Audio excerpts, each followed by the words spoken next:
മലപ്പുറം കോട്ടക്കൽ നഗരസഭയിലെ സാമൂഹ്യ സുരക്ഷാ പെൻഷൻ തട്ടിപ്പിൽ പ്രതിഷേധം ശക്തമാകുന്നു. നഗരസഭയിലെ 8-ാം വാർഡിൽ പെൻഷൻ വാങ്ങുന്ന 42 പേരിൽ 32 പേരും അനർഹർ ആണെന്ന കണ്ടെത്തലിൽ വിജിലൻസ് അന്വേഷണത്തിന് സർക്കാർ ഉത്തരവിട്ടിരുന്നു. ആഡംബരക്കാരുള്ള കുടുംബത്തിലെ വ്യക്തിയും പെൻഷൻ വാങ്ങുന്നു. നഗരസഭയിലെ മുഴുവൻ വാർഡിലും പരിശോധന നടത്തുമെന്ന് ചെയർപേഴ്സൺ അറിയിച്ചു. കോട്ടക്കൽ നഗരസഭയിലെ 7-ാം വാർഡിലെ പെൻഷൻ ഗുണഭോക്താക്കളെ സംബന്ധിച്ച് മലപ്പുറം ധനകാര്യ വിഭാഗം നടത്തിയ പരിശോധനയിലാണ് പെൻഷനിലെ വൻ ക്രമക്കേട് കണ്ടെത്തിയത്. ആഡംബരക്കാരും വീടുമുള്ളവർ ഉൾപ്പെടെ നിരവധി പേരാണ് 7-ാം വാർഡിൽ മാത്രം പെൻഷൻ വാങ്ങുന്നത്. വാർഡിൽ പെൻഷൻ വാങ്ങുന്ന 42 പേരിൽ 38 പേരും അനർഹരാണെന്നാണ് കണ്ടെത്തൽ.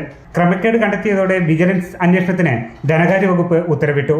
5400 പേരാണ് കോട്ടക്കൽ നഗരസഭയിൽ പെൻഷൻ വാങ്ങുന്നത്.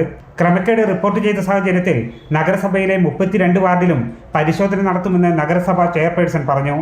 32 വാർഡിലും ഇതിനെക്കുറിച്ച് സമഗ്രമായിട്ട് അന്വേഷിക്കും. ആരെങ്കിലും ഈ ലിസ്റ്റിൽ അനധികൃതമായിട്ട് പെൻഷൻ വാങ്ങുന്നുണ്ടെങ്കിൽ എല്ലാവരും 32 വാർഡിലും വാങ്ങുന്നുണ്ടെങ്കിൽ കർശനമായ നടപടിയെടുക്കും. കാരണം ഉദ്യോഗസ്ഥ തലത്തിൽ പോയി പരിശോധന നടത്തിയതിന്റെ റിപ്പോർട്ടിലാണ് നമ്മൾ ഈ ഒരു പെൻഷൻ അനുവദിക്കുന്നത്, കൗൺസിൽ അനുവദിക്കുന്നത്.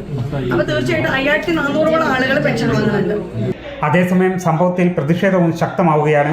യൂത്ത് ലീഗ് പ്രവർത്തകർ നഗരസഭാ സെക്രട്ടറിയുടെ ഓഫീസ് ഉപരോധിച്ചു. തട്ടിപ്പിന് കൂട്ടുനിന്ന ഉദ്യോഗസ്ഥർക്കെതിരെ നടപടി ആവശ്യപ്പെട്ടാണ് സമരം. അമൃത ന്യൂസ്, മലപ്പുറം.